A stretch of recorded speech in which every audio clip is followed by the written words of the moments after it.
On this episode, we're talking about Dracula. But not just any Dracula, we're talking about a very specific one. We're talking about Dracula 2000. That's right, they felt the need to put the year on it, I guess. So let's take a look at this bloodsucker's history and find out if he has any more continuity than his other brethren. Of all the other Dracula movies that came before it that didn't put the year in the title. Except Dracula 1972, he did. Is this a sequel to that? We kick this off in the year 2000 with Dracula 2000. And can you imagine if there had been a delay and they didn't put it out until 2001 or something? It starts in 1897 with the ship the Demeter, and when it arrives to its destination, everyone is dead. And man, do I really wish that we could see that. Like if only there was an entire movie that only showed these people dying and really nothing else. It then bounces ahead 103 years to the year 2000, keeping in line with its title. And we have, well, I was going to make a joke about her being Ghost Rider's girlfriend, but apparently I can't tell the difference between Jennifer Esposito and Eva Mendes. And Sick Boy is here too, as is an evil Klingon without the forehead, but then there's also a guy who shouldn't put his ear up to a bathroom stall. And this straight up rapist right here. Hope you're enjoying your time in prison there, buddy. And this is Abraham Van Helsing, the latest in the line of vampire hunters. And these thieves are breaking into his vault. And Selena here is in on it. And instead of finding treasure, they just find a big coffin that's booby-trapped. Figuring it must be valuable, they steal it. And meanwhile, in New Orleans, where Mary goes to college with vitamin C, remember vitamin C? Remember when she was a thing? She was in movies. Well, she's actually a music executive now for Nickelodeon and then Netflix, so she's doing pretty damn well for herself. Meanwhile, the thieves open the coffin, which wakes old Dracky up, and he starts the killing before transforming into King Leonidas. He crashes the plane and 6 of 8, whatever, reports on it, and Van Helsing heads over. The Count attacks this guy and throws him, so this is like a flight to remember. The thieving crew has been vamped, and VH and Simon fight back, revealing that he's the actual Van Helsing that fought Dracula back in 1897 and has lived this long by injecting Dracula's blood into himself, trying to find a way to put the Count in his grave permanently. He also reveals that Mary is his daughter. And oh yeah, her priest is I'm Bill Party. Drac meets Lucy and gives his line, "I don't drink coffee." And there is so damn much product placement for Virgin Records in this movie that it might as well be a commercial.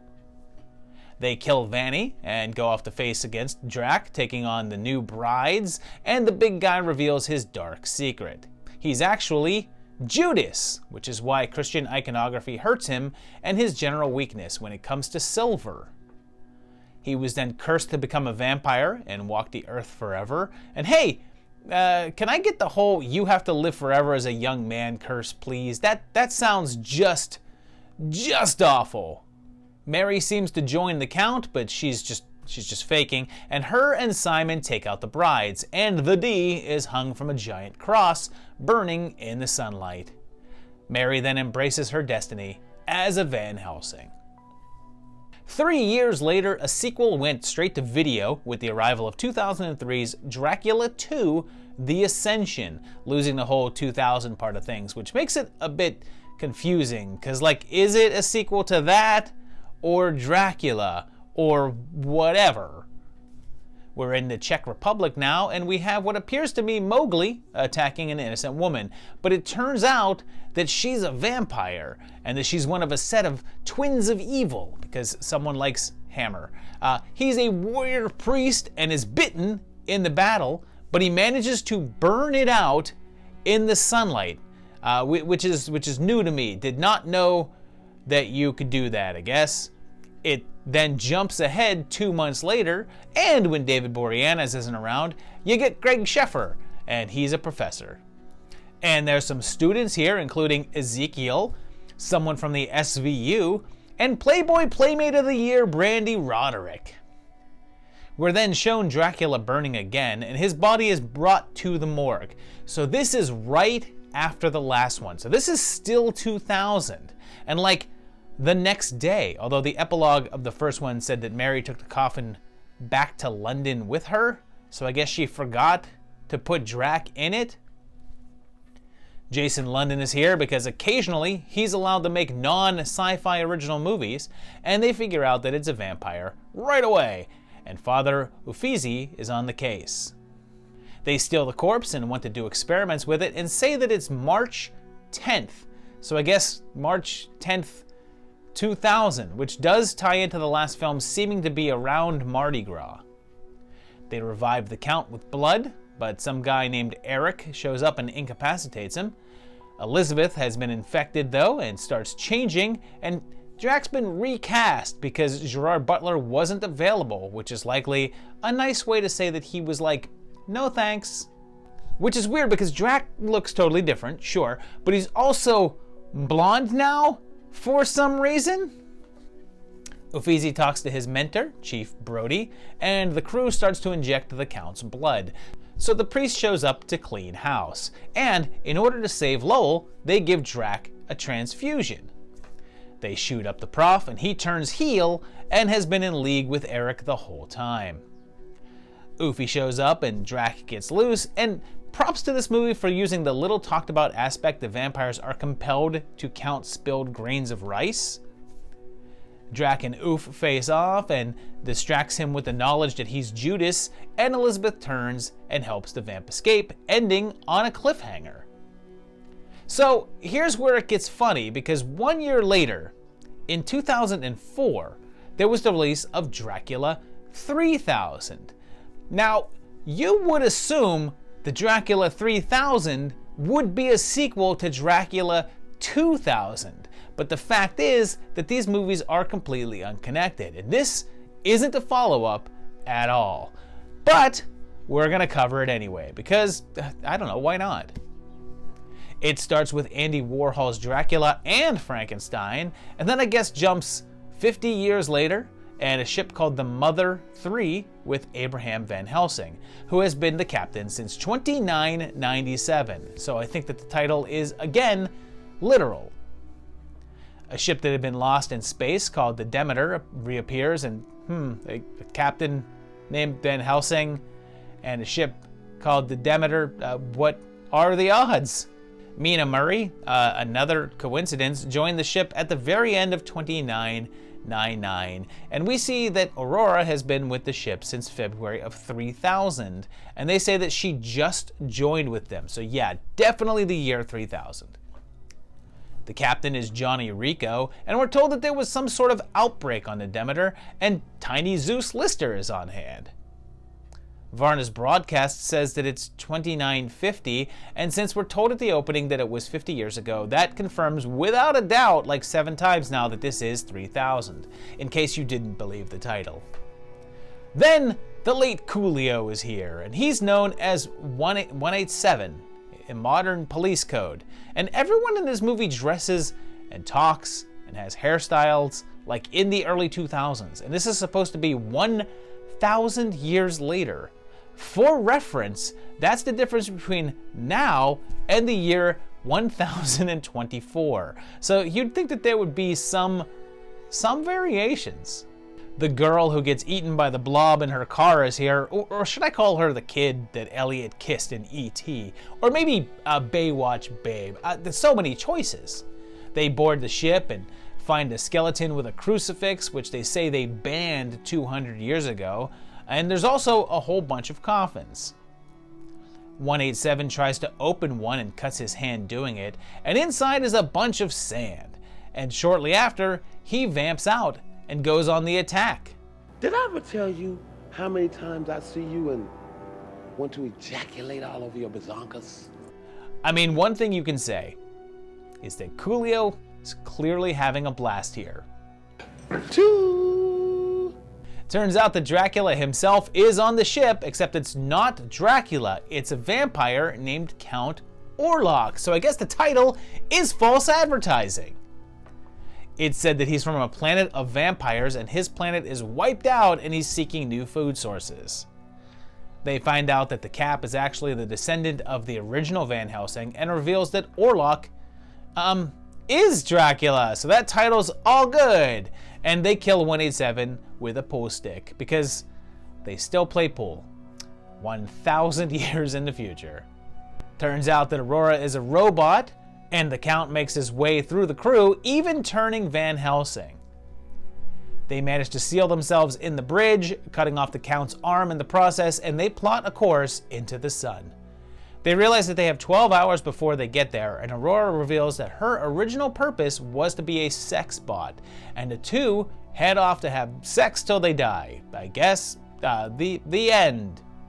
1 year after that non-sequel came out, 2005 gave us an actual sequel with Dracula III Legacy, again going straight to video. It begins with a recap of the ending of Part 2, and both Father Uffizi and Luke are here again. But it then says that it's the near future, and we're in Berlin. Oof and Luke are still hunting vamps together, and the Cardinal is back as well. And he says that the Father hasn't been around since the last film, and that was 5 years ago, which makes this 5 years after Part 2. So we're in 2005, real time. Which is weird that they said near future in the text, because the date of the first film was very clear and pronounced, and they clearly say 5 years here, so it can only be 2005, not the future. Unless they mean like a month from now, which technically would be the near future. Uffizi says that Dracula has no name and that he is much older than that and traces his lineage back, but I guess is unaware or forgot of the whole Judas connection, and they head to Romania to search for the big guy. They find the area destroyed in a crashed helicopter with a reporter needing rescuing, and then fight like circus vampires or something. Like, why would this vampire be like, the stilts have to stay on? That just seems really impractical. They eventually get captured by the rebels in the area, and it's clear that Uffizi is still dealing with the effects of his infection and needs to stave it off with sunlight exposure periodically. The priest gets shot, and this is over an hour into the movie, and it's called Dracula III, and except for the opening recap and like one flash of him in a dream, there's been zero Dracula. But then, at 1 hour and 6 minutes, he appears, looking a lot more like some sort of replicant. And this was a little after his vampire turns in both Buffy and Salem's Lot, but this was the first time he played Dracula himself. Although it wouldn't be his last, because Argento's 3D Dracula movie is a thing. And thank goodness for that, because the world needs more giant praying mantises. Uffizi survived, and Luke finds Elizabeth still under thrall.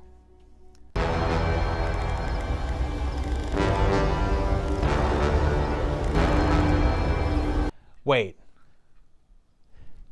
Play that again. I. The priest and the vamp duke it out, but Elizabeth interferes, so Oof bites Drac on the neck and is all like, see how you like it. He then chops his head off, and upon request, Luke does the same for Elizabeth, and then leaves while Uffizi takes the Count's throne, now possibly going over to the dark side. That was it for the films, although Patrick Lussier has said that they intended to make a fourth that never happened. All that's really known is it would entail Luke going back to Transylvania to find Uffizi, only to find him gone, and Julia now ruling the vampire horde. Alas, that never happened, and the story of these guys ended there. So there you have it, 4 movies, which is really technically 3 and 1 because, Dracula 3000 is not connected to the main franchise that we're talking about here, but whatever, it's fun. And continuity is fine here. It actually works pretty well. The first and second movie are one right after the other. They both take place in 2000, makes perfect sense.